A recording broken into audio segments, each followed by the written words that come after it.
If your first reaction to playing the default new preset that comes with the Pod Go was, "This doesn't sound good," let me encourage you, all it takes is a little bit of tweaking to get the default preset to sound like this.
Hello and welcome to the video. My name is Justin and I'm all about worship guitar, helping you sound and play your best for Jesus. If you're new here, please consider subscribing to the channel to help it grow. In that intro jam, I used everything stock from the Pod Go, imposing a personal challenge of using the default amp and cab selection, which is the Fender twin reverb and its matching cab. Do you use factory presets on your device or do you create tones from scratch? Let me know in the comments. The default new preset is bare bones with 4 empty slots to fill up. Here's how I tweaked the default preset to Default Plus. Number 1, the amp and cab. Having played with the real-world equivalent, I can attest to the modeling accuracy of what we have in the Pod Go. A Fender amp is like a glorified PA, taking whatever you throw at it and just making it louder. This means the drive control is not going to add gain, but it will act more like a second master volume control.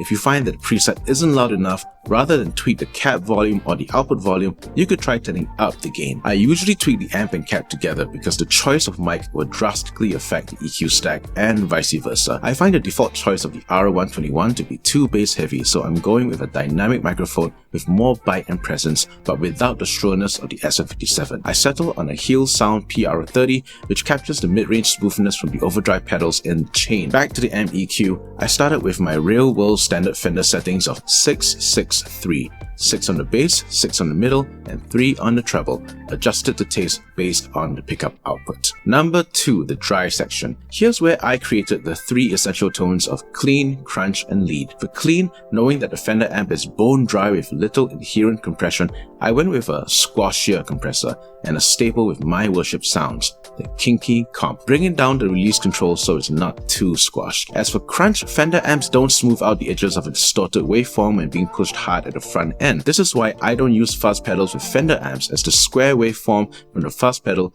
translates to a very sharp shrill attack to my ears. For this reason, I went with an overdrive pedal that already has some smoothing intrinsic to the drive sound, the Boss SD1. And finally, for lead, I used EQ block as a mid boost in front of the SD1, pushing it with a frowny face EQ and a higher volume level to squeeze more gain out of the overdrive pedal. Number 3, wet section. I intentionally had the drive section consume less DSP so that I could play around with effects in the wet section, including my favorite delay model, the Vintage Digital, and trying my hand at tweaking the mighty dynamic plate that boasts a much deeper level of control over the old legacy equivalent. If I needed additional effects, I could easily swap out the delay or reverb for modulation effects like a chorus or a pitch shifter for pog-like tones.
If you're liking what you're hearing, these Sunday Ready patches are available for free as an update to my free pack on Buy Me a Coffee. Leave me a coffee if you'd like to support these videos and my ministry. For those of you who've downloaded the pack before, go right ahead and check your folder link for your free update. That's it for me. Thanks for watching this video. If you got value out of it, like it and share it with someone whom you know is interested in tweaking tones for the Pod Go. I have a previous video here that explains why I use the Pod Go in a professional capacity and how it fits my needs as a recording and performing musician. See you there.